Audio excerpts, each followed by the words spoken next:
Amin di gito'y nga plastar kang taray ti ministry tayo, ti dakkel na kasapulan ta ita kakabsat, prayer and intercession. So, no intercession ngamin, kasto'y kakabsat.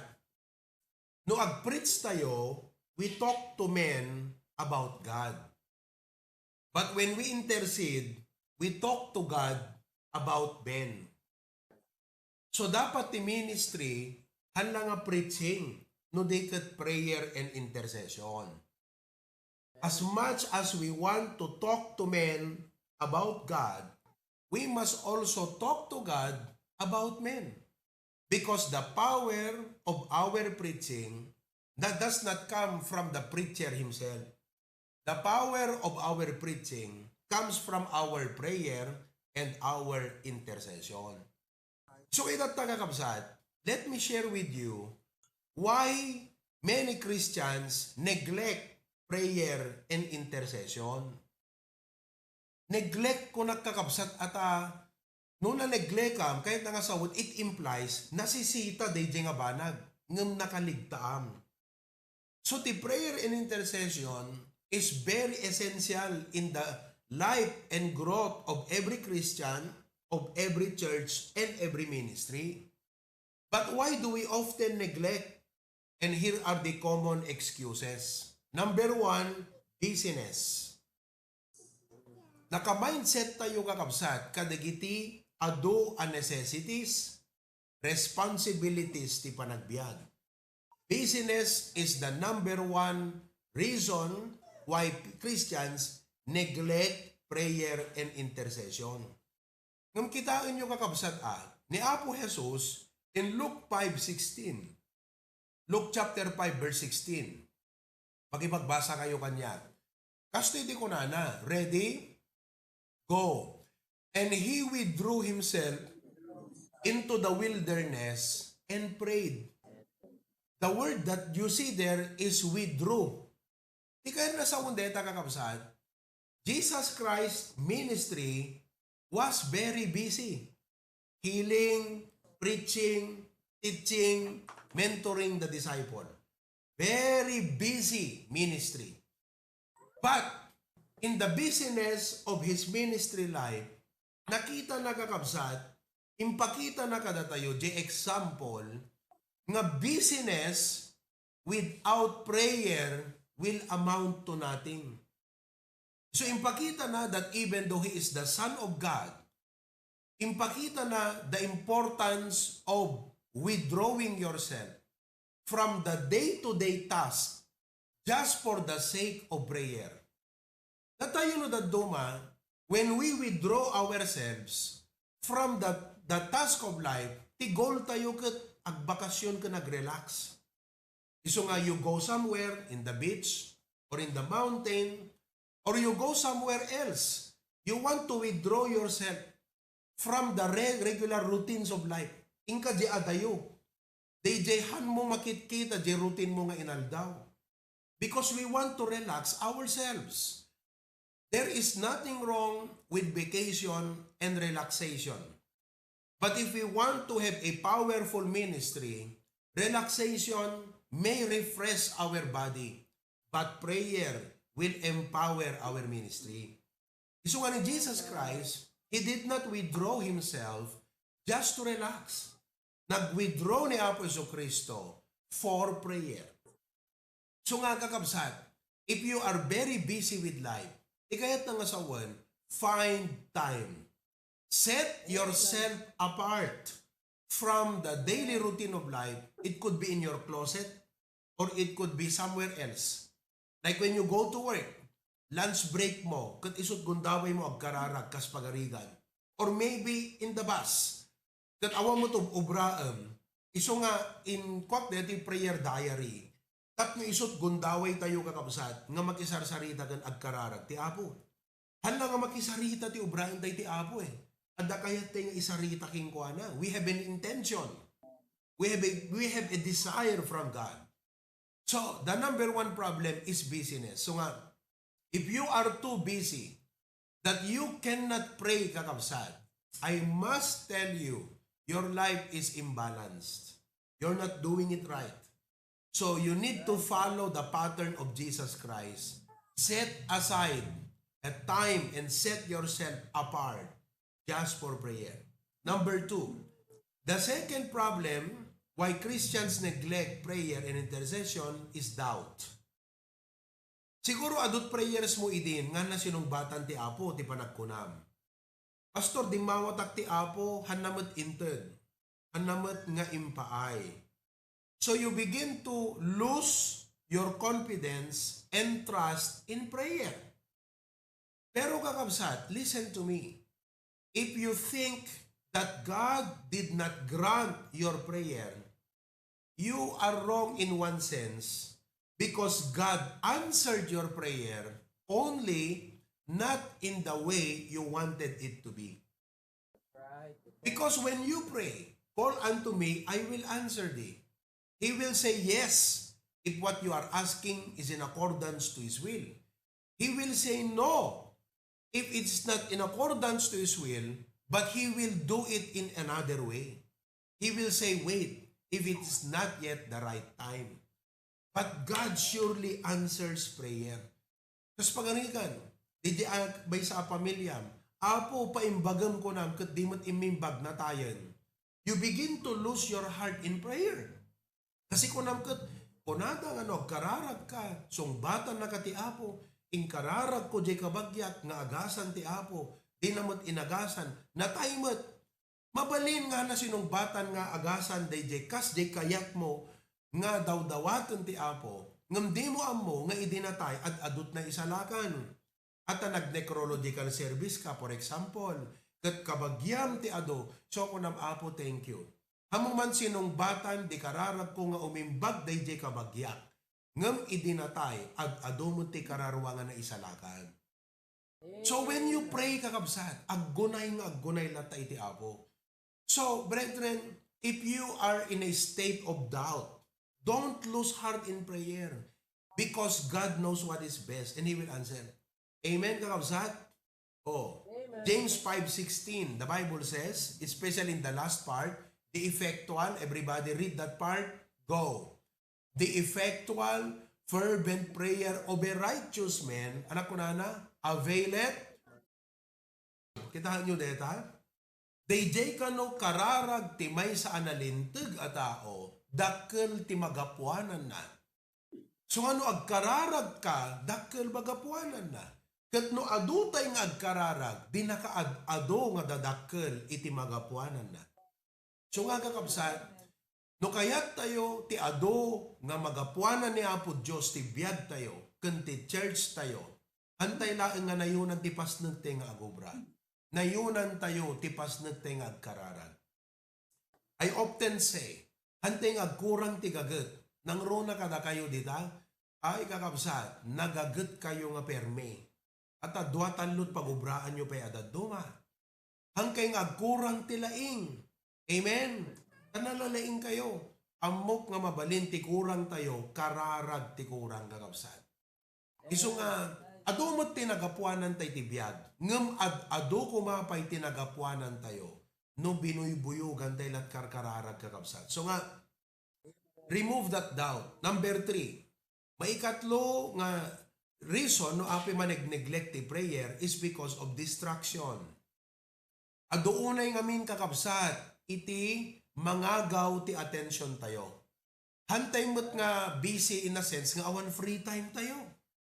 Ngam kasano, tauray free time tayo kakabsat, nimot Facebook ti mangala, nimot Instagram, ni TikTok ti mangala kakabsat. Uno saan, barkada mo't ti mangala, di jay free time tayo. Kagkakaiso na kung mga jay free time, i-turn mo iso na nga faithful time with God. Fervent prayer, awam mo't ata, sapsapulan ti bagi tayo di kita ragragsak, sapsapulan ti bagi tayo di kita relaxation, nga diyo ammo, maitid mo't lat kararag deta, no? Talagang agkararag ka. Mayes ngaw mo ti Apo tadadagsen mo eh. But there are a lot of distraction. The enemy loves to keep us occupied with lesser things. Lesser ata, anak ko makwenta na di kita kakabsat ng iso, iti pagibus-bus-busan tayo, dagiti free time tayo. But if we don't pray, we will become spiritually weak and vulnerable. Nakita yo? So nga kakabsat, we need prayer. Kat amoyo, permi nga mai-connect dito iti message ni Preacher Glenn. At choose ko na, ano the first point nan? Choose to see God in everything. Amoyo kakabsat, the practical way that I choose to see God in everything is so that prayerful spirit. Detay uri at dakatabas, kasarsaritam ti Apo. Kasi kakabsat ng ganda. No awan king ka deti prayerful spirit, DJ lang sitwasyon ti makitam. Ngam no prayerful ka agang kanayon, makitam ti Apo ka DJ sitwasyon. Ang kami nagtulag kan Preacher Glenn ti i-preach. Ngam kitam DJ panang kwati Apo ay. So nga may misa nga Holy Spirit deti kwatay ti HBBC kakabsat. Amen. Complementary di preaching na kadeti lesson ko itatati prayer. Oh. So nga kakabsat, don't allow yourself to be distracted. Be mindful. Amo yung tinapintas nga mindset yo, mind the Lord. Ibaga man ta kaabay mo, mind the Lord. Iapo na tapampanunutom kakabsat, urayan nat yan mo. Urayan nat sitwasyon mo, urayan nat problema. In times of problem and in times of prosperity. In times of blessings and in times of burden. Diba? Iapo na tapampanunutom, mind the Lord. Agdigdigos ka, mind the Lord. Agdra-drive ka, mind the Lord. Uno agubobra ka, mind the Lord. Kasjay ka kabsat, kasarsaritam na tati Apo. Wow, nagpintasan ka kabsat nga in a day, hamo mabilang numano oras ka nga nagkarkararag. Kasi urayan nat yan mo, kasarsaritam na tati Apo. Amen? Amo mo't babalin nga ron, ti mind the Lord, habang nag-Facebook ka eh. Padayo eh. So nga, brethren, don't, so nga, listen, kung nakidikal man di adults, after nga mai-set up ko dito, prayer diary tayo, ti sumarunong aramidon tayo, ag-fasting tayo. Kada kita makakaya. No, hanyo kaya, kat madita health yo, hanyo aramidon. Ngam ag-fasting tayo kuna. Dito before ti conference, 1 week before, ag-fasting tayo dapat ti uray dua lang aldaw. Antay mangmangan. Uminom tayo lat danong. Oh, kat imbes nga mangan ka, kasarsaritam lat ti Apo nagkararag ka. Let's ask God to bless the conference kuna. Kat awang papanan na no di agtrabaho ti Apo, no makita na nga seryoso tayo, nga makisarsarita king kuana kakabsat. Ang no, ibigat, nagkararag ka lang, Lord, bless us today, protect and guide us, in Jesus' name, amen. Seryoso ka ba? Kinta kasarsaritam, kastalat pa nagsaritam kakabsat? Madian. Masapol nga noong ka makisarita ta presidente, agarwat ka pa iti na estilo, no mabaling ka. Diba? Tapos no, agsaogang kat plastaron, di pa sa kalye, mga President Trump, help us. Thank you. Oh, napangkan. Walang ganon. Diba? Number 4, no ape nga man neglect prayer intercession, complacency. Complacency kakabsat, digiti Kristiyano, awan care da ka digiti padada Kristiyano. Amen? Oh, nasadot. 1 Thessalonians 5:17, we are called to pray without ceasing. So, deta ti ko nakitayon. Dapat you are always in the spirit of prayer. Numapang ka makitsenda, kung numapang ka grocery, mapang ka yan ta Asian market. O, anat Asian market yun da? Anat na ganda Asian market yun? Asian market? O, iso Asian market. Paggatangan ti sardinas ngayang town, kada tilapia. O, Apo, kat bendisyonam dagiti kakabsat mi di Pilipinas. Kat ni makagatangak man tilapyan, baka iso dagat kwa, girit lang nun. Diba? I-provide mo dagiti kasapulan. You know, listen to me. Amuyo tinsuro ti Apo kanya, no digiti paspasamak mo ti panagbiag, they are not meant to be for you. They are meant to be for others. For example, ada problema, apeng ang palubos ti Apo nga problema kati kastan. tapnon may ikararag mo dagiti daddo mga kastat problema na. So all the situations that happen in our life are practicum of God for us in the university of prayer. Because you do not know how to pray for the struggles of others unless you yourself went through that struggle in life. As panganigan, sakit. Deta nga sakit mo itata, practicum ti apo king kadeta. It's your OJT. So that you know how to pray for others who have that kind of sickness or infirmity in life. So nga, insuro kiti kalman, there are 5 struggles of life nga we go through. Tapnon amuteng ikararag ti sa bali. These are the 5 struggle, 7 struggles of life. Let me just enumerate them. Physical struggle, mental struggle, emotional struggle, spiritual struggle, family struggle, work struggle, and financial. Ikabil mo di pito tama balinda kopyaan. All of us go through these struggles of life. And when you go through this struggle of life, amo lang ko mga panunutan ti bukod mo abagi. Panunutan ti sabali. Again, kakabsat, the Lord did not allow you to go through that struggle just for you alone. God just want you, kayat lang ti apo nga isuro na kang agkararag. Not simply to pray, tapno ammom ti makisarita ti apo, ngam tapno ammom nga i-intercede, iti sabali nga tao, nga kasjay mo ti struggle na. Likabil mo. Physical struggle, mental struggle, emotional. Awang kanya yung outline?